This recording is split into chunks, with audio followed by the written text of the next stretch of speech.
Future Dana here. We're trying to reach 10,000 subscribers, and you can help us out by sharing the channel and clicking the subscribe button. And when we reach 10,000, we're going to do a giveaway. So if you want to know what that's about, help us out.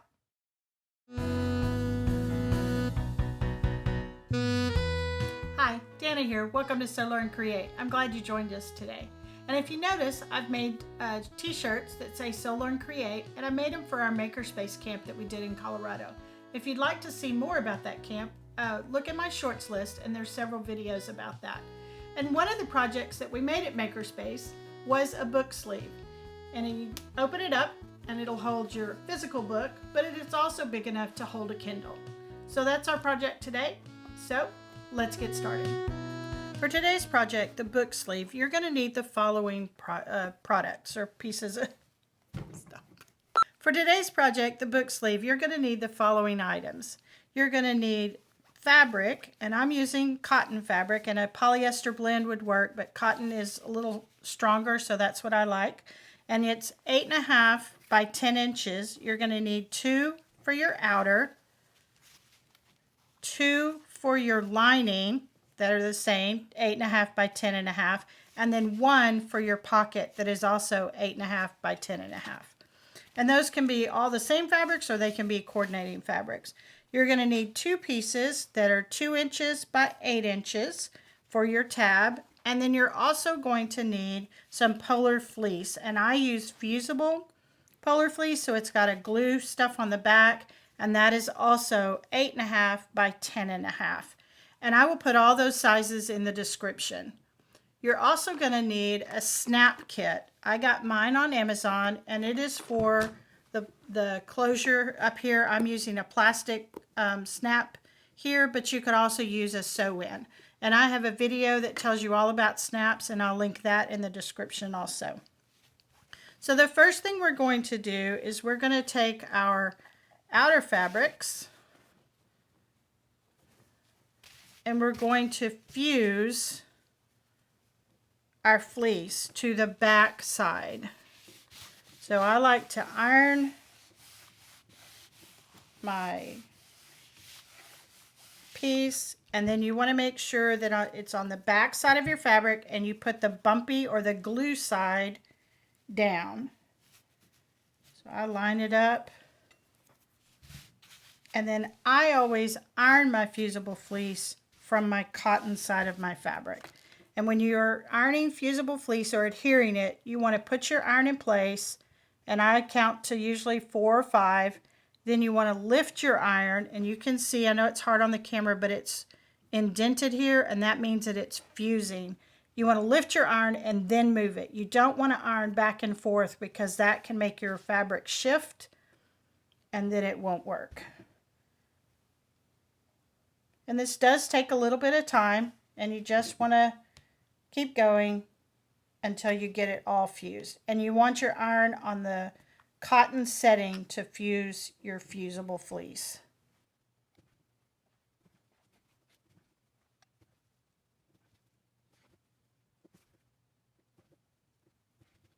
And then you just want to check it and make sure that it has adhered to your fabric. I'm going to fuse the other one, and then we'll come back to the next step. Now we've fused both of our pieces to the back of our outer fabrics. The next thing we're going to do is take one of our 8.5 by 10, that is our pocket. We're going to fold it in half, what I call hamburger style, or on the short side. And we're going to iron right here the fold at the top. Then we're going to take our 2 tab pieces, and we're going to put them right sides together, and we're going to clip them in place. Anytime you're putting 2 pieces together, make sure your edges line up well. That makes your project turn out a little nicer. So when we go to the machine, we're going to stitch down our pocket and our tab. So let's go to the machine. Now we're going to stitch across the top edge of the pocket, and I'm going to use the inside edge of my foot as a guide, because I want that to be a really narrow seam allowance there. Get my machine back on straight stitch. There we go. And I always start with my needle down in my fabric, and I'm drawing from one side to the other on that folded edge.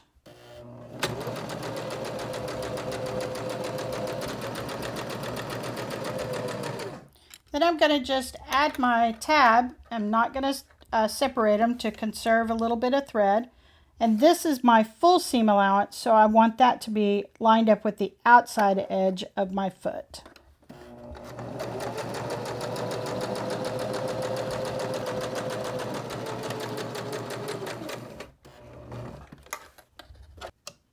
And I'm leaving both ends of my tab open, so I'm just going to flip it around and I'm going to go back down the other side.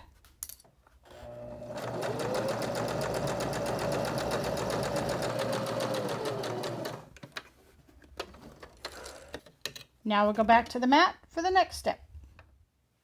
Okay, now I've got my pocket and my tab stitched. I'm going to cut them apart. Then I'm going to turn my tab right side out. So I'm going to use the safety pin method, where you take a large safety pin, you pin one side only, and then you do what I call the inchworm. And you just inch it up on that safety pin, pull it out the back end, and turn it right side out.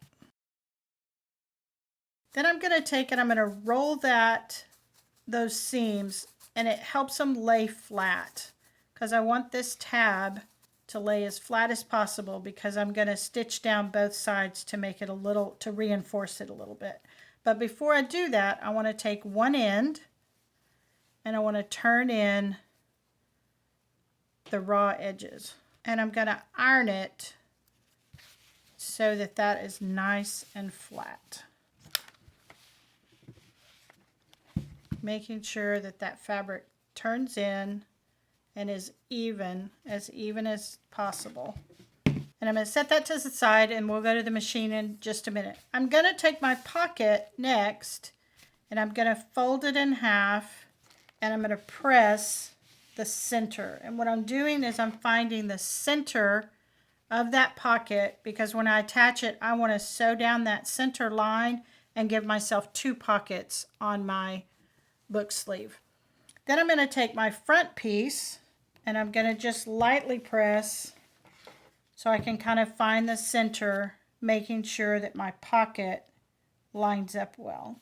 And we're going to take this piece to the machine and we're going to baste it in place. And we're going to stitch down this center crease to give me 2 pockets. So we'll go to the machine and do those 2 pieces.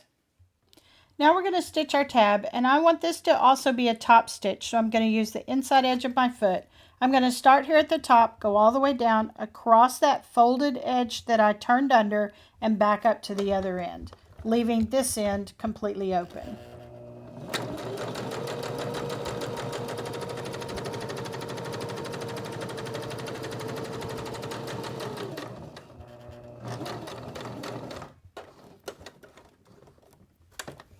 And when I turn, I leave my needle down, I lift my presser foot, rotate my project, and then it makes sure it just lines up nicely. That keeps everything in place and it doesn't shift on you.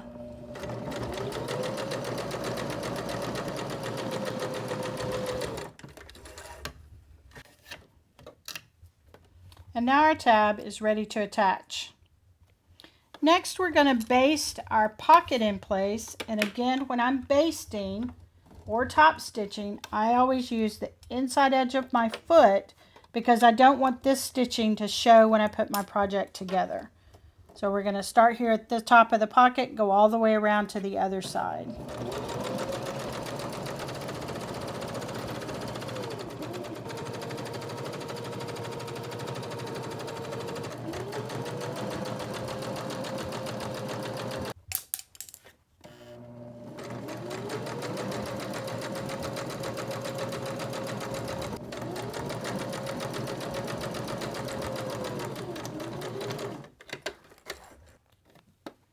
Next, we're going to divide this pocket in half, and that's why I put this crease here, because I want it evenly divided. So I'm going to stitch right down this crease, and that is a really good way to make sure that you get a straight line, is to give yourself something that you can see.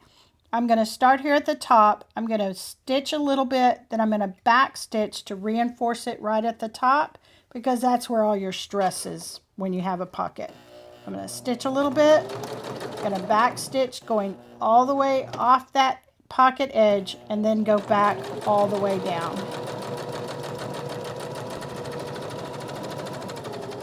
And all the way off the edge.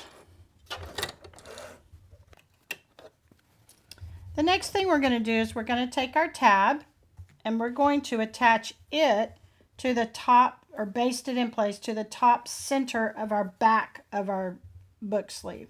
So I'm going to take and just kind of finger press to find the center, place that tab on there, and then I'm stitching just right across here to hold it in place for when we put our project together.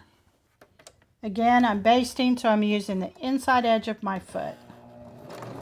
And I am going to back stitch just a little bit because I want this nice and secure.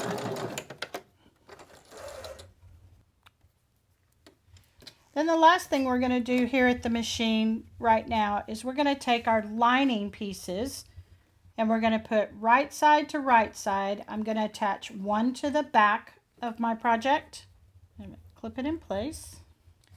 And I'm going to apply the other one to the front of my project, making sure right side to right side. And I'm aligning it only at the top because that's where I'm going to stitch it, is just across the top edge. Now this is a full seam allowance because this is putting my project together. So I'm going to use my full width of my foot as my seam allowance.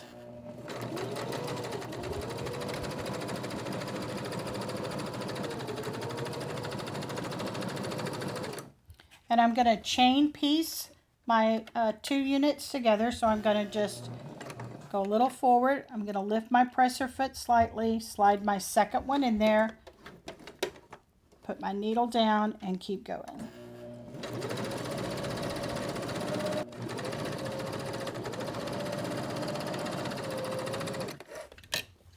Now we've got our 2 units put together. We'll go back to the mat and show you the next step. Now we've got our 2 units put together. I'm going to cut them apart. Then we're going to take and we're going to open up our lining and we're going to iron, pushing that up so that it puts that seam facing up. And I'm going to do that with both pieces.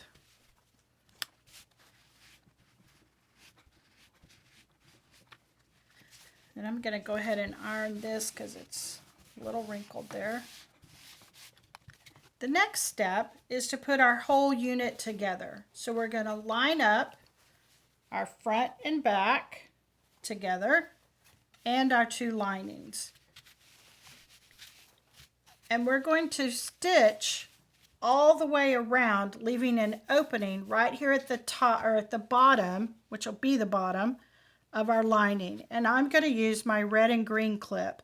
I'm going to put my green clip where I'm going to start my stitching and my red clip where I'm going to stop my stitching, leaving this opening. And I usually make it about 3 fingers width, and then I'm going to clip all the way around.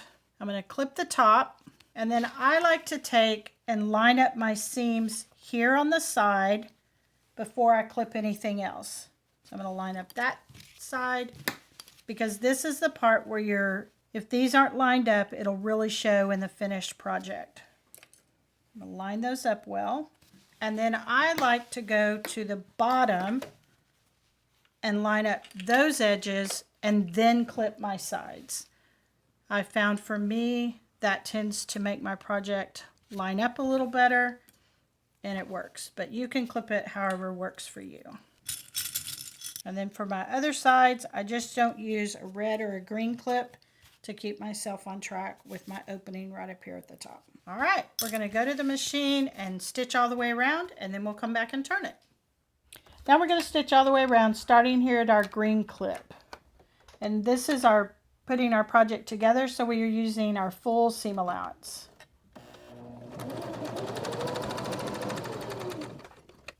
Put my needle down, lift my presser foot, turn my project, making sure I line up with the outside edge of that foot again.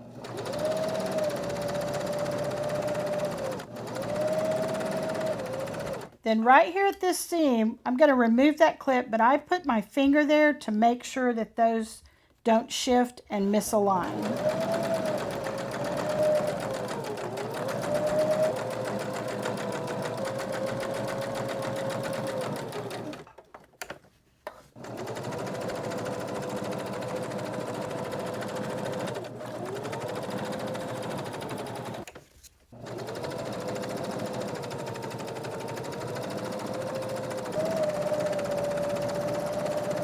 And again, when I come back to this seam, I just want to double check that, make sure it's lined up well, and then hold it in place.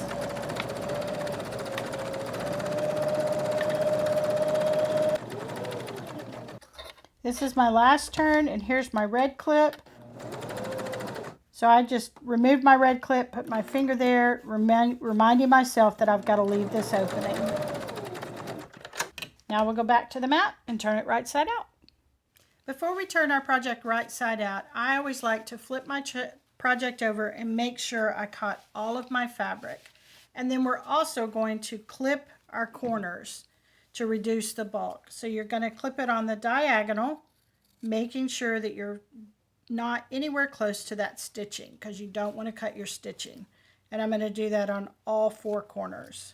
Now the corners where I have 2 pieces of fleece and my fabric is a little thicker. So you just take your time. It may take you a little bit more to get it to trim off. And you can see I cut my basting stitching, but this line of stitching right here is my project put together. So this basting stitching can be cut.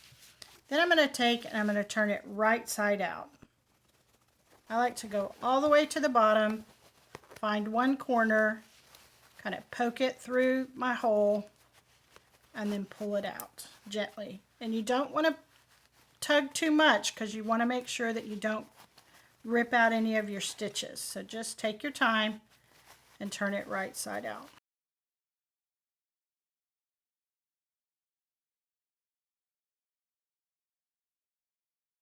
Then I'm going to take my chopstick and I'm going to take and poke out my corners so they're nice and squared off. And the top ones are pretty easy because it's just 2 pieces of cotton fabric. But when you get down to the ones at the bottom, they take a little bit more work. You just want to do it gently and kind of work it back and forth. And they're not going to square off just because of all the bulk. They're not going to square off as much as the top corners. Getting that bulk down at the bottom.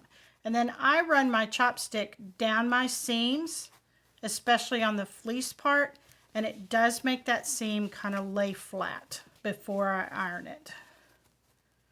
And you can see right here at the top, it lined up really well on this side and pretty well on this side.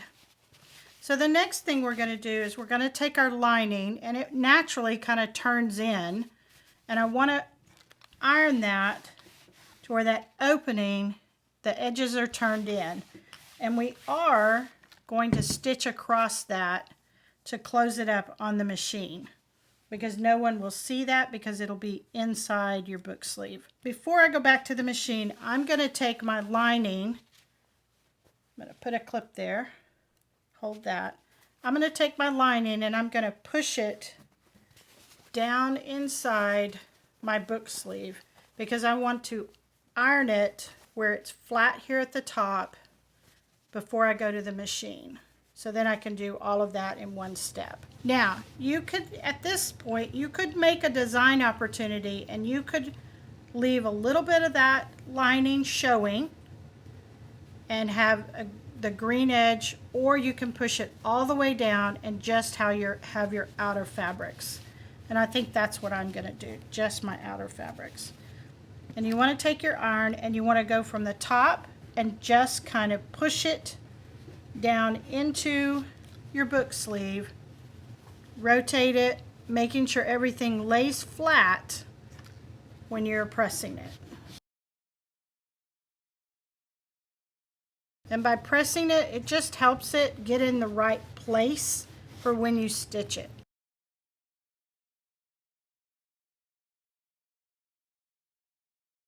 Then when we go to the machine and top stitch that all the way across, our lining will stay in the proper place. And we will also close our opening. So I'm going to pull it back out just enough to go to the machine and close the opening first. Then we're going to push it all the way back down into our book sleeve. So let's go to the machine. Now I'm going to close the opening that we left in our lining, and I'm just starting just before that opening, and I'm going to go to just past where that opening ends. And again, I'm going to use the inside edge of my foot because I want this to be a very narrow seam. Then I'm going to remove the arm for my machine. I'm going to push my lining back down into my project, making sure I push these corners of my lining them up pretty good, making sure that my lining is inside, not poking out. And I'm going to start at the back, and I'm putting it over my arm so that it goes underneath, and that's an easy way to get it to turn as you stitch. And again, this is a top stitch, so I'm going to use the inside edge of my foot, and I just want to make sure that this tab is above my opening and not flipped back this way. I'm going to start right here at the edge, and I'm going to go all the way around. When I get to those seams, you're going through a lot of bulk, so just go slow, and you may have to give it what I call a little bit of encouragement.